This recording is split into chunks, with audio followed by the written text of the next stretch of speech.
Bona nit y benvinguts a Nómadas. Hoy, esta noche, hablaremos en castellano porque tenemos el placer de entrevistar desde el otro lado del océano a un periodista para nosotros con mucho peso hoy en día, pues porque sencillamente nos ha mostrado algo que desconocíamos absolutamente. Esta noche tendremos entre nosotros a Juan Diego Quesada, corresponsal del País en la región andina, Colombia-Venezuela. Bienvenido, buenas noches, Juan. Hola, ¿qué tal? ¿Cómo estáis? Buenas noches y bienvenido. Voy a dar paso a mis compañeros para así formar una mesa de tertulia. Marga, buenas noches. Hola, buenas noches. Ella es Margarita Barranco, psicóloga especialista en sectas. Me alegro mucho que además esta noche, aparte de ser colaboradora habitual, estés en la entrevista de Juan, porque creo que tendrás preguntas muy interesantes para hacerle y además doy fe de ello porque me las está explicando Unas antes de venir. Y también tenemos a Juan Almiray, que es abogado laboral. Buenas noches y bienvenido. Buenas noches, Virginia. También con muchas ganas de entrevistar a Juan, ¿no? Por supuesto. Juan, te pido permiso para llamarte Juan. ¿Te va bien? Sí, o sea, me llaman Juan Diego, pero bueno, como tú quieras. No, pues lo hacemos Juan Diego. Juan Diego. Pues nada, buenas noches a todos los que vais a estar por aquí y empezamos.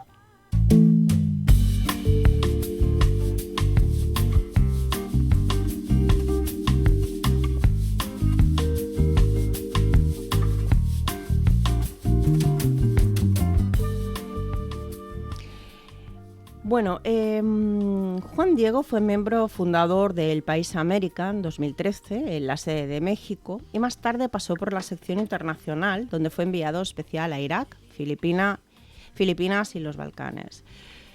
Pero quiero decir que, a pesar de que yo me he estado informando, leyendo muchísimos artículos tuyos del País y viendo reportajes junto con mis compañeros, estamos esta noche contigo aquí reunidos porque el reportaje que hiciste del CECOT, de la cárcel de El Salvador, a todos nos ha dejado impactados, ¿no? Tenemos mucha controversia entre el bien, el mal. Los derechos humanos salen por en medio de todo este reportaje. Y yo, si te parece, voy a empezar con una pregunta que para mí realmente es importante. Cuando a ti te anuncian que tienes permiso para entrar en la cárcel y hacer este reportaje, ¿cuál es tu primera sensación? Bueno, la verdad es que estaba contento porque era lo que estaba buscando desde que llegué a El Salvador. Ya no tenía esperanza porque me quedaba un día y medio para irme y yo había tenido un enfrentamiento público con Bukele, entonces pensé que después de eso no iba a ocurrir la visita. Por eso mi primera sensación fue de sorpresa y todo fue muy apresurado porque mi experiencia con el gobierno de El Salvador es que todo lo anuncian con muy poquito tiempo. Me imagino que tiene que ver con la seguridad. Por ejemplo, la rueda de prensa que dio Bukele el mismo día de las elecciones, nos avisaron con una hora y menos mal que mi hotel estaba muy cerca del hotel donde se llevó a cabo. Y bueno, eso, muy apresurados, pues fuimos a la prisión y yo la verdad es que iba muy interesado porque era algo que tanto yo como varios de mis compañeros que han pasado por El Salvador en los últimos años han intentado sin éxito. Y aquí se me brindó a mí la oportunidad. Impresiona mucho cuando bajas del coche o de la furgona, no sé cómo debías llegar hasta allí, y ves aquella macro cárcel. Sí, la verdad es que te enfrentas a una montaña de hormigón. Nos recibió en la puerta el director de la cárcel, que no quiso dar su nombre por seguridad, y nos hizo pasar por 4 controles muy exhaustivos, donde te revisaban todo el cuerpo, donde pasabas por un escáner muy detallado y también te preguntaban si llevabas tatuajes, porque el tatuaje ha sido una forma de identificación histórica en El Salvador. Las pandillas llevan tatuados M8 o Barrio 8 o Mara Salvatrucha. Entonces tampoco entiendo qué asociación mental hacen para que el que entre tenga tatuajes, pero bueno, eso nos lo pidieron. Tardamos, calculo que como una media hora, también porque el director nos fue dando muchas indicaciones, explicándonos muchas cosas. Por ejemplo, entramos en una armería llena de fusiles y de material antidisturbios. Después pasamos por la zona de comedor de los guardas y también por una zona de gimnasio. Entonces ya llegamos hasta el pabellón, que era lo fuerte y que era a lo que queríamos llegar y que yo estaba un poco ya desesperado por llegar. Marga. Sí, cuando llegaste al pabellón, supongo que eso debe impactar más que todo lo demás que estabas viendo, ¿no? Como dices, ¿no? El comedor, entiendo que todo eso eran de los guardias o los de la prisión, ¿no? De la cárcel. Pero cuando llegas al pabellón donde están los reclusos, ¿qué sensación te dio? ¿Qué es lo que viviste? Bueno, ¿viviste tú o vivisteis los compañeros que ibais, ¿no? Es una sensación muy fuerte porque entras en un mar de silencio. Calculo que habría como 15 celdas de un lado y de otro, son cubos, se ve todo desde arriba, desde los lados, o sea, no hay ningún punto ciego para los guardas, que incluso estaban encima de ese cubo y podían ver absolutamente todo. Y ese silencio tremendo, porque, no sé, calculo que ahí habría unas 300 personas o más, todas alineadas, todas vestidas igual, todas rapadas porque le cortan el pelo cada 5 días. Entonces lo primero que ves es una uniformidad. Eso es lo que reina allí. Y la individualidad pues queda absolutamente suspendida. Por ahí caminamos todo lo que quisiéramos. También había una sensación de invasión de la intimidad, porque ellos ahí en lo que es su cubículo, su casa, por decirlo entre comillas. Sí, su espacio. Y su espacio, estás viendo todo, absolutamente todos. Y todos están alineados, supongo que por órdenes de los guardas, y ninguno tiene derecho a decir nada. Lo que tuvimos a continuación es que nos sacaron a varios presos que habían cometido crímenes muy conocidos en El Salvador, que yo, por cierto, no conocía, ¿no? Como el asesinato de una atleta y el asesinato de un político que tuvo mucha repercusión, y algunos sicarios, que allí les llaman gatilleros, que habían cometido 10 homicidios, que se sepa, o sea, por los que estén juzgados, que iban a pasar básicamente la vida entera allí, y siempre salen de la celda con grilletes en los pies y en las manos, van encorvados, van en una actitud de completa sumisión. Los pusieron contra la pared, se quitaban las camisetas, veíamos sus tatuajes. A mí me impresionaba mucho los que tenían toda la cara llena de tatuajes, o los que tenían la cabeza, los que tenían lágrimas, que dicen que esas lágrimas son por cada amigo o familiar que han perdido. Y bueno, así nos lo expusieron y era muy chocante, ¿no? O sea, hay una contradicción ahí, sientes, no sé, llamarlo compasión por estos chicos, ¿no? Pero son... Es una sensación además contradictoria, ¿no? Porque sabiendo que han cometido tantos crímenes, ¿no? Además sientes ese tipo de compasión. Claro, exacto. Eso es lo que te ocurre cuando estás frente a ellos. Juan Diego, una pregunta. En ningún momento ellos pueden comunicarse hablando, ¿no? En ningún momento. Nada, lo tienen totalmente prohibido. O sea, entonces estamos hablando que se pasarán años sin hablar, sin decir una sola palabra.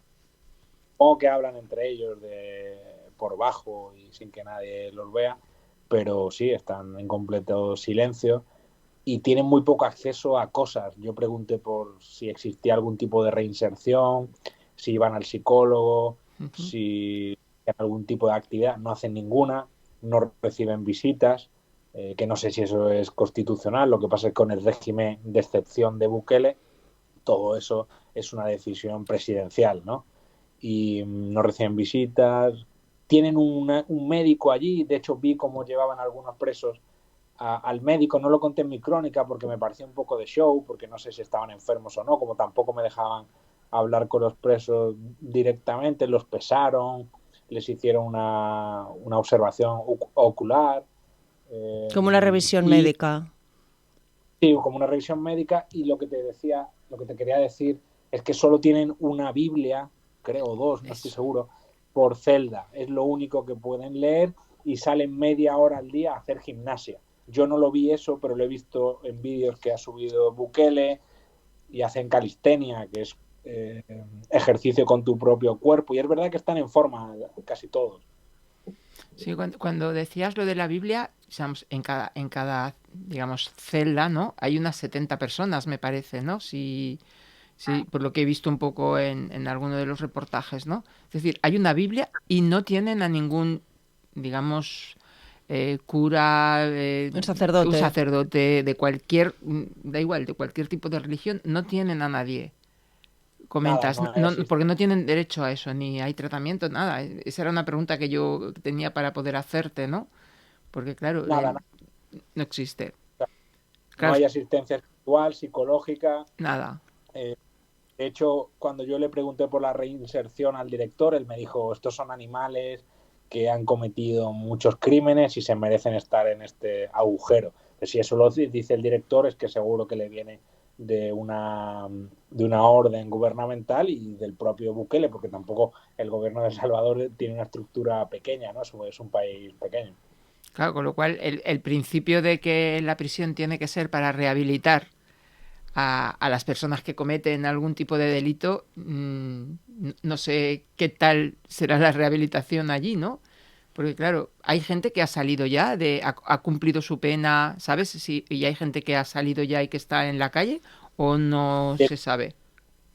del CECOT no ha salido nunca nadie. Nadie. Y sabemos si algún muerto es una información vedada, no hemos tenido acceso de ninguna manera, incluso la gente tiene miedo porque ahora mismo hay un régimen de excepción brutal y tiene mucho miedo a cualquiera que lo detengan por cualquier cosa, ¿no? Ellos no tienen visitas, pero es que básicamente tampoco el resto de presos que están en prisión. Las organizaciones de derechos humanos y los medios han documentado casos de inocentes que están en prisión, ¿no? Incluso casos de que se resuelven en un tribunal, por ejemplo, alguien que tenía una pena de 5 años la cumple, su abogado recibe un papel de liberación del juez, este señor va con ese papel a la puerta de prisión, se lo da a los guardas y ellos le dicen, bueno, vuelva mañana. Y así Qué hasta el fin fuerte, de los qué fuerte. de que nadie.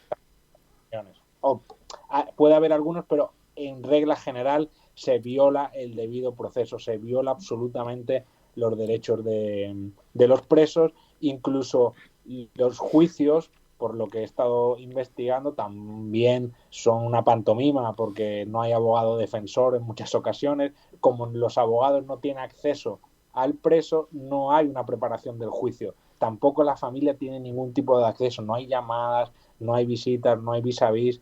Entonces no hay forma de contactar con esta gente que está en un agujero negro y entonces los juicios también pues es una condena obligatoria, o sea, no hay una forma de escapar de esa justicia brutal que hay ahora mismo en El Salvador.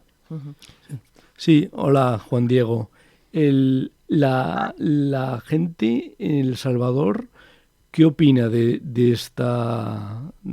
Bukele le parece bien la situación esta que está gente, bueno, la población penitenciaria, lo que yo he estado leyendo es que incluso en términos porcentuales ha superado a la de Estados Unidos, que es la que encarcela más en todo el mundo, ¿no?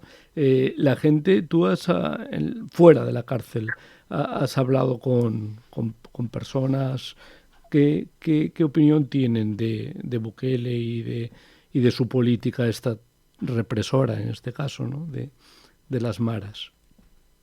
Yo nunca he conocido a un político con este nivel de popularidad y de aceptación. Es una cosa absolutamente brutal. En todo mi viaje de 10 días a El Salvador creo que conocí a una persona que me dijo que no iba a votar a Bukele. Incluso la gente que tiene familiares en prisión, recuerdo perfectamente a un papá jardinero de un pueblo con el que estuve hablando, él me dijo que era voluntad de Dios que su hijo estuviera ahí dentro y que Bukele ha acabado con las pandillas. Eso es un dato Sí. objetivo, era algo que parecía que no tenía solución y él en año y medio o 2 años ha acabado totalmente con ellas. Empezó en su gobierno negociando con los líderes pandilleros.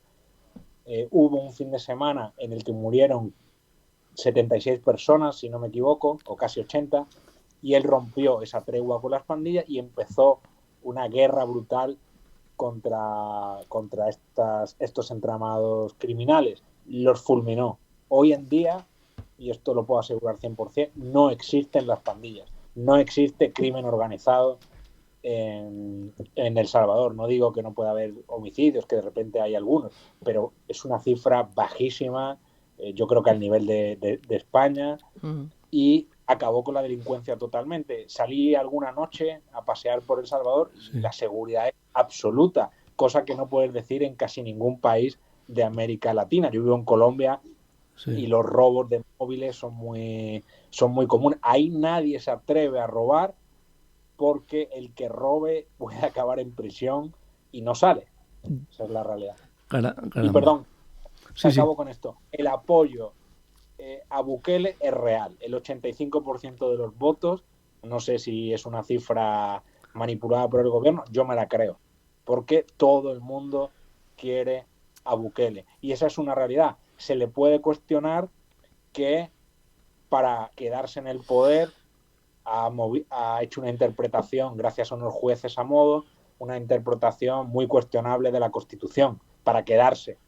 Eso sí, pero en temas de seguridad fue un éxito y eso es lo que le da esa popularidad abrasiva,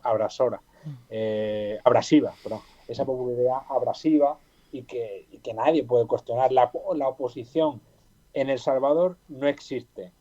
Él dice, y tiene algo de verdad en eso, que ha instaurado el partido único en una democracia. Podemos cuestionar qué tipo de democracia es esta. Yo no creo que sea una dictadura todavía. Hay autoritarismo, pero todavía tiene canales democráticos.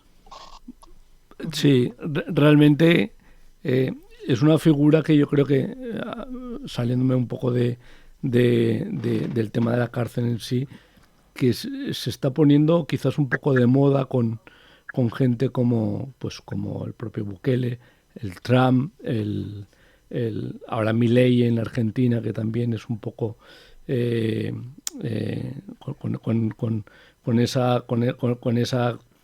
con ese liderazgo tan potente que tienen. AMLO también, hay varios, Bolsonaro, hay figuras outsiders que le llaman, ¿no? que están poniendo en la balanza entre libertad y seguridad, ¿no? Y la gente, por lo que parece, al menos en El Salvador, está optando por la seguridad, por lo que yo veo. No sé si tú, que estás en toda Iberoamérica o América Latina, como lo quieran llamarle, no sé si tú ahí lo ves esto que he dicho. Sí, Bukele para mí es el fenómeno mundial más grande de América Latina, junto con Milei, pero yo creo que Bukele lo supera. Es una cosa totalmente extraordinaria en redes sociales.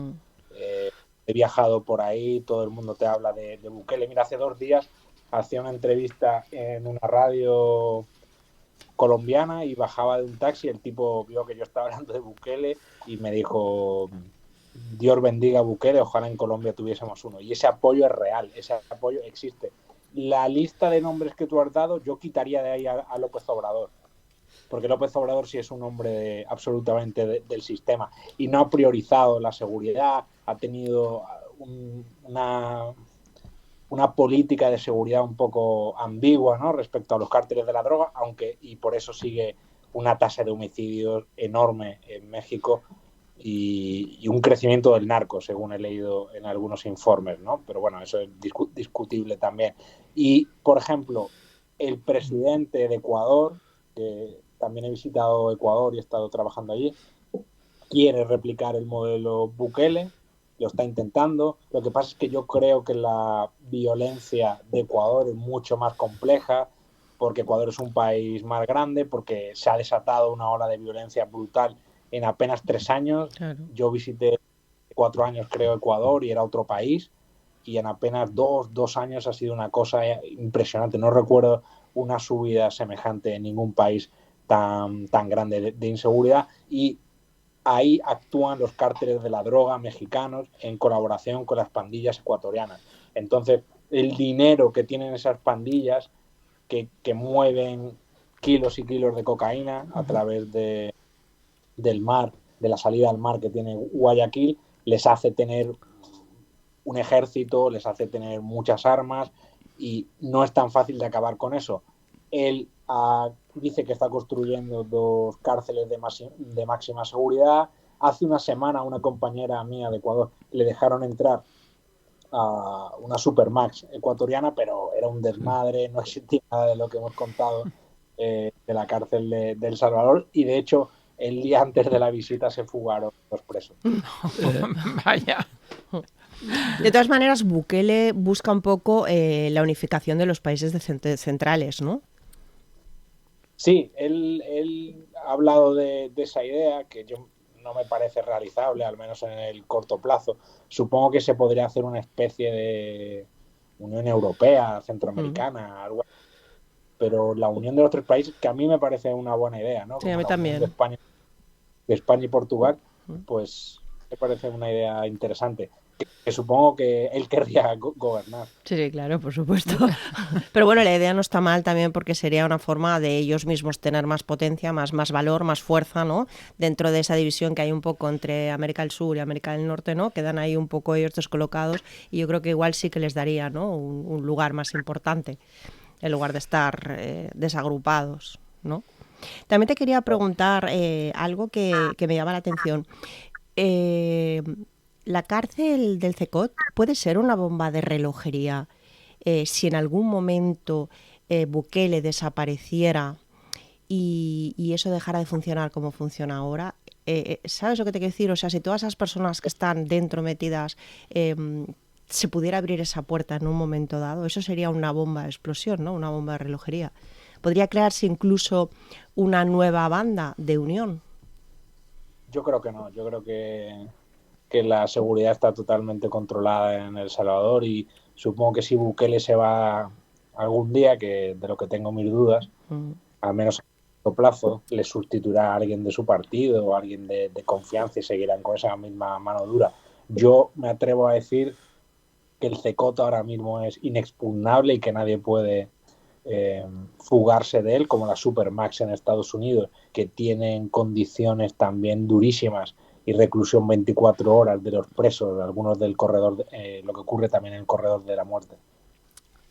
A mí me ha impactado, lo reconozco, que tener encerrados sin posibilidad de leer solo la Biblia, sin tener actividades, sin dejar que bueno, pues puedan tener una salida, aunque sea trabajando y reduciendo su pena, estando 23 horas y media encerrados en una celda y solo saliendo media hora a ver el sol, me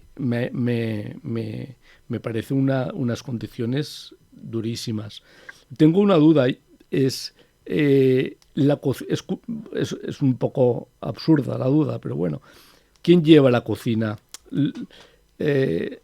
Más que nada, ¿son los presos o son gente que viene de fuera a hacer la comida? Es un defecto profesional este, porque yo en su momento trabajé en una empresa de hostelería para grandes colectivos y llevábamos prisiones y se mezclaban ahí los presos. Pues ellos comen en la celda, no hay comedor, por eso no hay posibilidad de que haya motines, de que comen con las manos, no tienen tenedor ni cuchillo.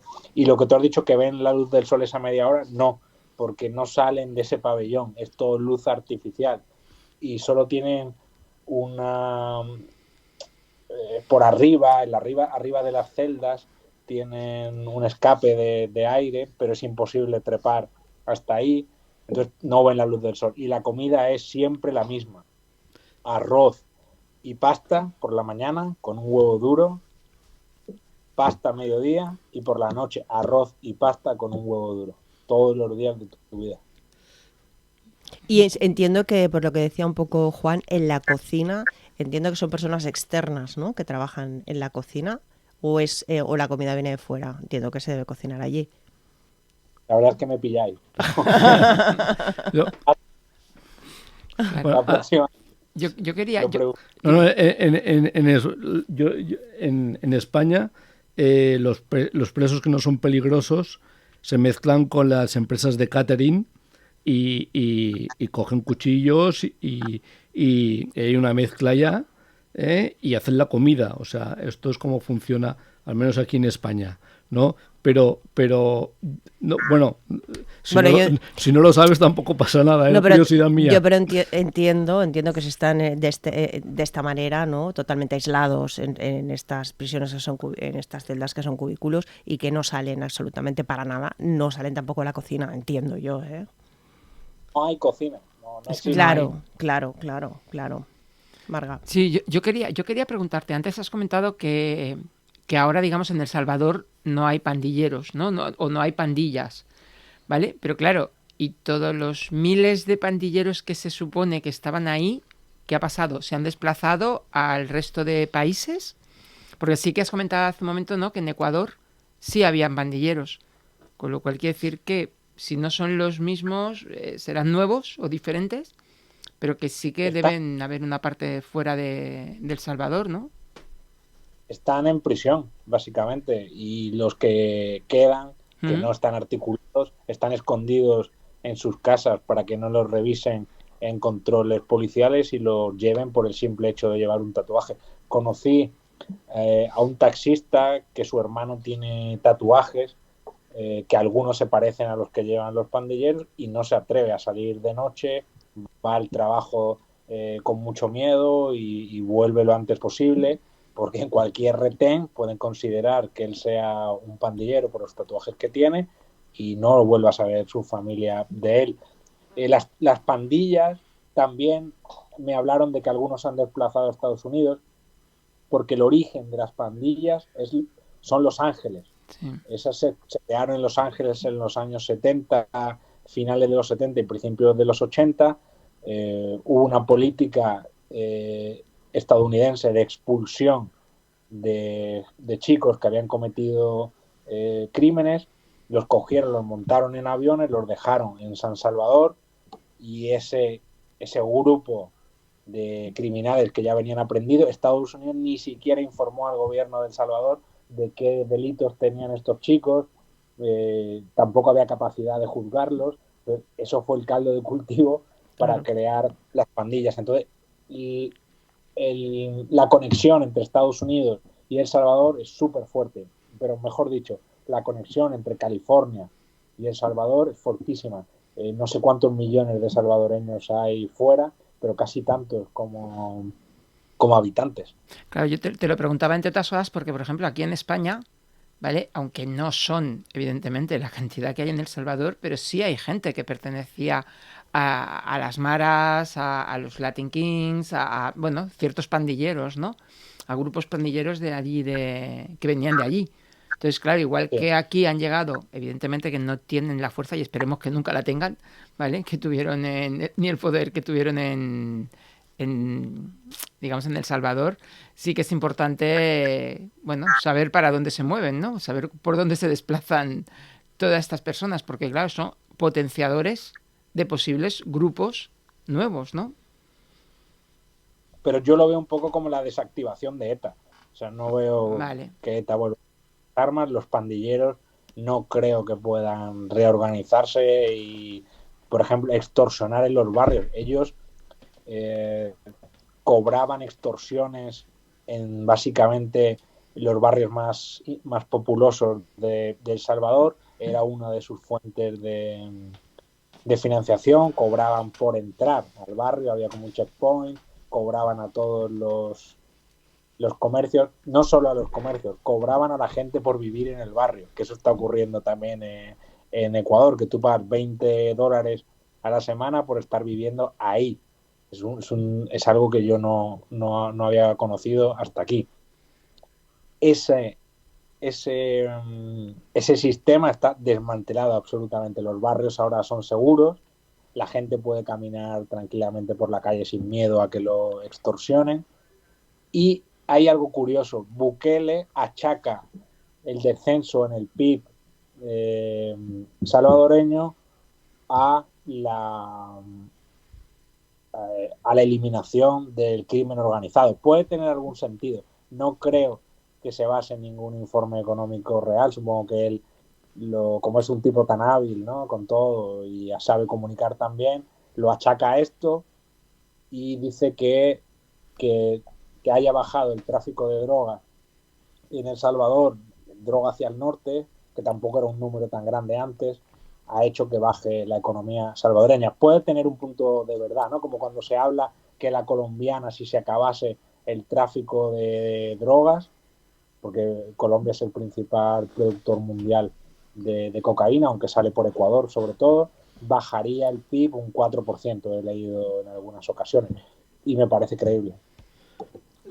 Sí, Juan Diego, las maras, al menos anteriormente, competían entre ellas, o sea, habían, pues no sé, la Salvatrucha y la otra mara. Dentro de la cárcel, ¿están separadas o están ahí todos Mezclados. juntos? Antes había cárceles para cada pandilla, para que no se mataran. Y solo había problemas cuando había algún tipo de escisión dentro de estas pandillas, que eso ocurre a veces, ¿no? Hay un grupo dominante que se impone a un subgrupo. Y los gobiernos de El Salvador habían optado por tener prisiones para cada uno. Pero Bukele hizo que todas esas pandillas se mezclen en el CECOT. Ignoro si en el resto de cárceles también, pero puede ser. Y en esas celdas hay de todas las pandillas posibles, líderes, chicos que se han matado unos a otros. Y funciona, no hay ningún tipo de problema que conozcamos, ¿no? Porque el CECOT es un agujero negro de información, pero yo por lo que vi allí había de todo pelaje, de todas las pandillas, que es algo realmente nuevo. Tengo también otra pregunta, Juan Diego. Muchas de las personas que entran en el CECOT seguramente son personas con grandes adicciones a las drogas. Entiendo que dentro de la prisión no hay movimiento de ningún tipo de droga, entiendo. ¿Qué ocurre con estas personas? ¿Tienen algún tratamiento médico o no surgió esa pregunta? No. Los pandilleros no suelen ser adictos a la droga porque hay una política muy férrea contra eso, porque como llevan un aparato criminal de ese tamaño, los jefes no permiten que los subalternos consuman droga y está penado. Ocurre lo mismo en las guerrillas colombianas o en el paramilitarismo colombiano, aunque ellos mueven grandísimas cantidades de droga, ellos no son consumidores. O sea, entendemos que dentro además no se mueve ningún tipo de droga, por supuestísimo, vamos. Es que no entra nada. Claro. En otras del Salvador, las familias dejan cosas en la puerta y no sabemos si llegan a los presos o no. Pero en el CECOT es imposible acceder. Nadie puede pasar del primer control, de la primera puerta, del portón grande. Uh-huh. Yo quería hacerte una pregunta, porque estamos hablando de los presos, ¿no? Pero todo el equipo de, no sé si policías, militares, trabajadores, ¿vale?, que están allí, ¿cómo viven toda esta situación? Porque claro, hablamos de cómo lo viven los presos, pero todos los que están trabajando, ¿vale?, en esta prisión, ¿has podido hablar con ellos o tuviste la posibilidad de poder, bueno, por saber un poco, no sé, cómo viven toda esta situación, ¿no? Porque también tiene que ser duro para ellos, ¿no? Porque creo que están varios días viviendo allí dentro, me parece, ¿no? No es que por la noche se van a su casa y llega el retén, cambia, ¿no? Sino que tienen que convivir allí dentro también durante días. No pude hablar con ningún funcionario salvo el director, pero a mí me pareció que sus condiciones de trabajo eran buenas. Uh-huh. A diferencia de otras cárceles latinoamericanas en las que he estado y las que conozco por reportajes, está todo limpio, está todo cuidado, tienen este gimnasio del que hablo, tienen este comedor, tienen espacios muy grandes donde estar ellos, ¿no? No tienen condiciones malas. Todos los que yo me crucé llevaban tapado el rostro, no sé si por las cámaras nuestras o que siempre están así para que no los reconozcan los pandilleros, que bueno, como tampoco pueden comunicarse con el exterior, supongo que fue porque nosotros llevábamos cámara que ellos se tapaban la cara. Pero más allá de eso no conozco las condiciones en las que están, solo he oído lo que tú, ¿no? Que pasan varios días allí, pero eso les da otros días de descanso. Yo creo que sus condiciones son buenas. Juan Diego, ahora que hablas de cámaras, ¿quiénes formáis el equipo que entrasteis? Pues del país iba yo con Gladys Serrano y ella hizo fotografías y grabó. Uh-huh. Hizo un vídeo que habéis visto que estaba bastante bien y estaba también BBC Uh-huh. Y La Nación de Argentina. Uh-huh. Bueno, pero tu compañera era ella, ¿no? Tu cámara, ¿no? Sí. Tu cámara, por hacerle también un honor y nombrarla también, ¿no? Que también hizo un gran trabajo.